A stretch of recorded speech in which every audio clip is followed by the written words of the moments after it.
Првиот македонски мюзикал Као Какао, инспириран од музиката на неголемиот виртуоз на гитара Кајна Сипочироко, пејач, текстописец, еден од основачите на музичката група Лепи Сол, Владко Стефановски. На 2 јуни премиерно ќе се изведе во Македонски народен театар. Музиката на Владко Стефановски, која е македонска музичка лична карта, инспирацијата од истата Венко Антоновски ја претвора во текст. Дел од екипата за Владко Стефановски вела дека е човек епоха и следствено доаѓа да се направи мюзикал по делото на Стефановски. Тоа што тука и мојата музика игра некаква улога, тоа ми чини особена чест, затоа што тука се дава еден нов живот и се продолжува фактички животот на таа музика и на тие песни што сум ги пишувал во изминативе 50 години. Јас сум многу возбуден, многу пријатно возбуден. Се знаат песните што сум ги направил што нешто значат.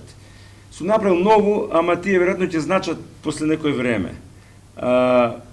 Се знае кои песни се избориле за својот медиумски или простор во етерот, или простор во колективната меморија. Се знаат тие песни, така што најголемите хитови ќе бидат внатре. Режисерот Дејан Пројковски вели дека елементите на мюзикл се испочитувани, но мюзиклот не се занимава со формата на стандардниот тип на светските мюзикли. Туку се впуштиле во морето Као Какао и музичката сценска форма произлегува од музиката на Стефановски и неговите текстови. Одлуката и вербата одлучуваат дали Скопје е крајот или почетокот на светот. Е порака водилка низ мюзиклот. Душата на старото Скопје се луѓето.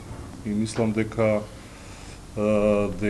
тој хумор, таа љубов, таа посветеност, таа верба ја има во овој мюзикал, односно како што вели ликот што го игра Рубенс, дека всушност многу е важно во животот од гасеница човек како верува со работа да стане пеперутка, бидејќи останатите луѓе се раѓаат и умираат како гасеници. Мислам дека е тоа лајт мотивот. За музичарот Владко Стефановски е особена чест што овој мюзикал го продолжува животот на неговите песни.